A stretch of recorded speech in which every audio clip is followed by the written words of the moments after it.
प्रयाग पहुंचना, भारद्वाज संवाद, यमुना तीर निवासियों का प्रेम। तब गणपति शिव सुमरी प्रभु, नाय सुर सरई माथ, सखा अनुसिय सहित वन गवनु किए रघुनाथ। यमुना तीर निवासियों का प्रेम। तब प्रभु श्री रघुनाथ जी ने गणेश जी और शिव जी का स्मरण करके तब गंगा जी को मस्तक नवाकर सखा निषाद राज, छोटे भाई लक्ष्मण और सीता जी सहित वन को चले। तेहि दिन भयो बिटप तर बासु, लखन सखा सब कीन सुपासु, प्रातः क्रिया परत करी रघुराई, तीर्थ राज दीख प्रभु जाई। उस दिन पेड़ के नीचे निवास हुआ। लक्ष्मण जी और सखा गु ने विश्राम की सब सुव्यवस्था कर दी। प्रभु श्री रामचंद्र जी के ने सवेरे प्रातःकाल की सब क्रियाएं करके जाकर तीर्थों के राजा प्रयाग के दर्शन किए। सचिव सत्य श्रद्धा प्रिय नारी, माधव सरमितु हितकारी, चारि पदार्थ भरा भंडारू, पुण्य प्रदेश देश अति चारु। उस राजा का सत्य मंत्री है, श्रद्धा प्यारी स्त्री है और श्री वैनी माधव जी सरीखे हितकारी मित्र हैं। चार पदार्थ धर्म अर्थ काम और मोक्ष से भंडार भरा है और वह पुण्यमय प्रांत ही उस राजा का सुंदर देश है। क्षेत्रु अगम गूढ़ गाढ़ सुहावा, सपने नए प्रतिपच्छित पावा, सेन सकल तीर्थ बरबीरा, कलुष अलीक दलन रंधीरा। प्रयाग क्षेत्र ही दुर्गम मजबूत और सुंदर गढ़ किला है, जिसको स्वप्न में भी पाप रूपी शत्रु नहीं पा सकते। परंतु तीर्थ ही उस श्रेष्ठ वीर सैनिक हैं जो पाप की सेना को कुचल डालने वाले और बड़े रणधीर हैं। सुगम सिंहासन सुठी सोहा, छत्रु अक्षय बटु मुनि मनमोह, चवर जमुन अरु गंग तरंगा, देखी होई दुख दारिद बंगा। गंगा यमुना और सरस्वती जी का संगम ही उनका अत्यंत शोभित सिंहासन है। अक्षयवट छत्र है और जो मुनियों के भी मन को मोहित कर लेता है। यमुना जी और गंगा जी के तरंगे उसके श्याम और श्वेत चवर हैं, जिसको देखकर ही दुख और दरिद्रता नष्ट हो जाती है। सेवे स्कृति साधु सुचि पावे, सब मन काम, बंदी वेद पुराण गण, कही विमल गुणग्राम। पुण्य आत्मा पवित्र साधु की उनकी सेवा करते हैं और सब मनोरथ पाते हैं। वेद और पुराणों के समूह भाट हैं जो उसके निर्मल गुणगानों का बखान करते हैं। को कई सकी प्रयाग प्रभाव, कलश पुंज कुंजर मृगराव, अस्थिरथपति देखी सुहावा, सुख सागर रघुवर सुख पावा। पापों के समूह रूपी हाथी को मारने के लिए सिंह रूप प्रयागराज का प्रभाव महत्व महातंबे कौन कह सकता है। ऐसे सुहावने तीर्थ राज का दर्शन कर सुख के समुद्र रघुकुल श्रेष्ठ श्री रामचंद्र जी ने भी सुख पाया।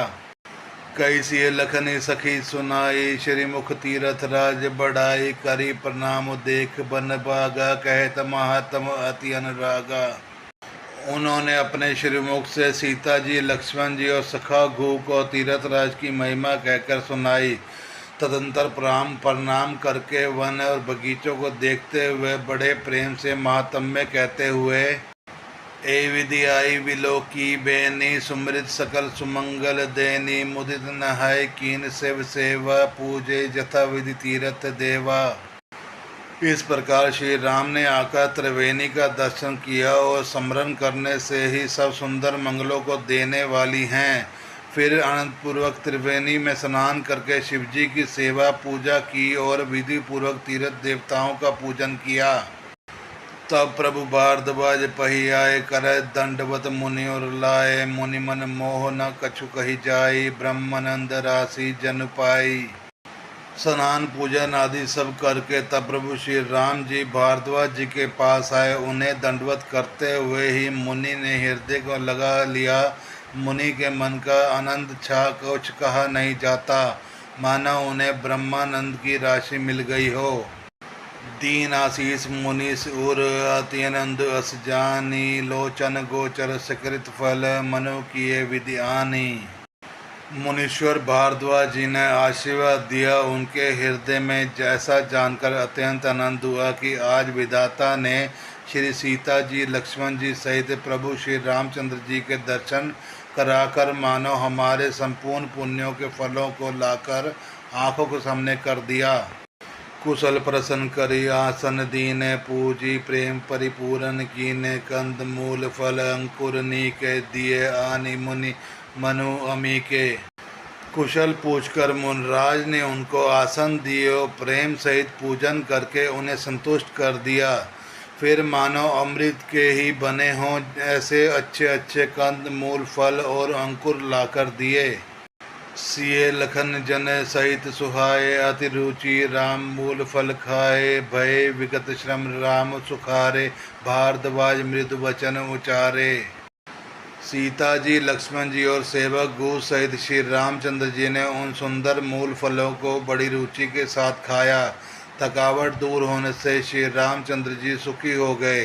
तब भारद्वाज जी के उनके कोमल वचन कहे, आज सफल तप तीरथ त्यागो आज सफल जप जोग विरागो सफल सकल शुभ साधन साजो राम तुमरी अवलोकत आजू।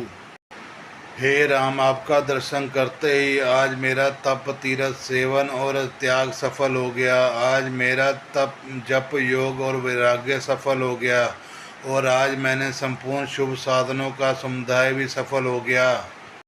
लाभ अवधि सुख अवधि न दूजी तुमरे दरस आस सब पूजी। अब करी कृपा देह बरेहु निज पद सरसिज सह स्नेहु। लाभ की सीमा और सुख की सीमा प्रभु के दर्शन को छोड़कर दूसरी कुछ भी नहीं है। आपके दर्शन से मेरी सब आशाएं पूर्ण हो गई। अब कृपा करके यह वरदान दीजिए कि आपके चरण कमलों में मेरा स्वाभाविक प्रेम हो। करम वचन मन छाड़ी छलू जब लगी जनु न तुम्हार तब लगी सुख सपने नहीं किए कोटि उपचार। जब तक कर्म वचन और मन के से छल छोड़कर मनुष्य आपका दास नहीं हो जाता तब तक करोड़ों उपाय करने से भी स्वप्न में भी वह सुख नहीं पाता। सुनि मुनि वचन राम सकुचाने भाव भक्ति आनंद अधाने तब रघुवर मुनि ससु सुहावा कोटि भांति कही सभी सुनावा। मुनि के वचन सुनकर उनकी भाव भक्ति के कारण आनंद से तृप्त हुए भगवान श्री रामचंद्र जी लीला की दृष्टि से सकुचा गए। तब उन्हें ऐश्वर्य को छुपाते हुए श्री रामचंद्र जी ने भारद्वाज मुनि का सुंदर सुयश करोड़ों अनेकों प्रकार से कहकर सबको सुनाया। सो बड़ सो सब गुण गण दे गेहु सुन जेहि मुनीस तुम आदर देहु। मुनि रघुवीर परस्पर नवहि वचन अगोचर सुख अनुभवहि। उन्होंने कहा, हे मुनीश्वर, जिसको आप आदर दें वही बड़ा है और वही सब गुणों के समूह का घर है। इस प्रकार श्री राम जी और मुनि भारद्वाज जी दोनों परस्पर विनम्र हो रहे हैं और अनिर्वचनीय सुख का अनुभव कर रहे हैं। यह सुधि पाई प्रयाग निवासी बटु तापस मुनि सिद्ध उदासी। भारद्वाज आश्रम सभाए देखन दशरथ सुवन सुहाए। यह श्री राम लक्ष्मण और सीता जी के आने की खबर पाकर प्रयाग निवासी ब्रह्मचारी तपस्वी मुनि सिद्ध और उदासी सब श्री दशरथ जी के सुंदर पुत्रों को देखने के लिए भारद्वाज जी के आश्रम आए। राम सप्रेम कहो मुनि पाही नाथ कहो हम कही जगमग जाही। मुनि मन भीसी राम सन कही सुगम सकल मग तुम कहो अही। चलते समय बड़े प्रेम के से श्री राम जी ने मुनि से कहा, हे नाथ, बताइए हम किस मार्ग पर जाएं। मुनि मन में हंसकर श्री राम जी से कहते हैं कि आपके लिए सभी मार्ग सुगम हैं। साथ लागी मुनि शिष्य बुलाई सुनि मन मुदित 50 आए। सभी राम पर प्रेम अपार सकल कही मगु दीख हमारा। फिर उनके साथ के लिए मुनि ने शिष्यों को बुलाया। साथ जाने की बात सुनते ही चित्त में हर्षित हुए हो कोई 50 शिष्य आ गए। सभी का श्री राम जी पर अपार प्रेम है। सभी कहते हैं कि मार्ग में हमारा देखा हुआ है। मुनि भट्टाचारी संग तब दीने जिन बहु जन्म सकृत सब कीने। करी प्रणाम ऋषि आयुष पाई प्रमुदित हृदय चले रघुराई। तब मुनि ने चुनकर 4 ब्रह्मचारियों के साथ कर दिया जिन्होंने बहुत जन्मों तक सब सकृत पुण्य किए थे। श्री रघुनाथ जी प्रणाम कर और ऋषि की आज्ञा पाकर हृदय में बड़े ही आनंदित होकर चले। ग्राम निकट जब निकसई जाई, देखी दर्शन नारी नर धाई, होई सनाथ जन्म फल पाई, फिरे दुखित मन संग पठाई। जब वे किसी गांव के पास से होकर निकलते हैं तब स्त्री पुरुष दौड़कर उनके रूप को देखने लगते हैं।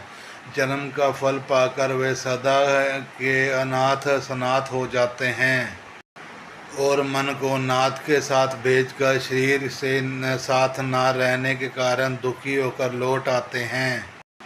विदा किए बट विन करी, फिरे पाई मन काम, उतरे नहाय जमुन जल, जो शरीर समसाम। तदंतर श्री राम जी ने विनती करके चारों ब्रह्मचारियों को विदा किया। वे मनचाही वस्त्र अनन्य भक्ति पाकर लौटे। यमुना जी के पार उतरकर सबने यमुना जी के जल में स्नान किया, जो श्री रामचंद्र जी के शरीर के समान ही श्याम रंग का था। सुनत तीर बासी नर नारी, धाय निज निज काज बिसारी, लखन राम सिय सुंदर ताई, देख करी निज भाग्य बढ़ाई। यमुना जी के किनारे पर रहने वाले स्त्री पुरुष यह सुनकर कि निषाद के साथ दो परम सुंदर सुकुमार नवयुवक और एक परम सुंदरी स्त्री आ रही है, सब अपना अपना काम भूलकर दौड़े और लक्ष्मण जी, श्री राम जी और सीता जी का सौंदर्य देख अपने भाग्य की बढ़ाई करने लगे। अति लालसा बसी मन माही, नाव गाऊ बूझत सकुचाही, जे तिन महु भय बरिधि से आने, तिन करी जुक्ति राम पहचाने। उनके मन में परिचय जानने की बहुत सी लालसाएं भरी हैं, पर वे नाम गांव पूछते सुखचाते हैं। उन लोगों में जो वृद्ध और चतुर थे, उन्होंने युक्ति से श्री रामचंद्र जी को पहचान लिया। सकल कथा तिन सभी सुनाई, बरनी चले पितु आयुष पाई, सुनि सभी विषाद सकल पछताई, रानी राय कीन भल नाही। उन्होंने सब कथा सब लोगों को सुनाई कि पिता की आज्ञा पाकर वे वन को चले हैं। यह सुनकर सब लोग दुखित हो पछता रहे हैं कि रानी और राजा ने अच्छा नहीं किया।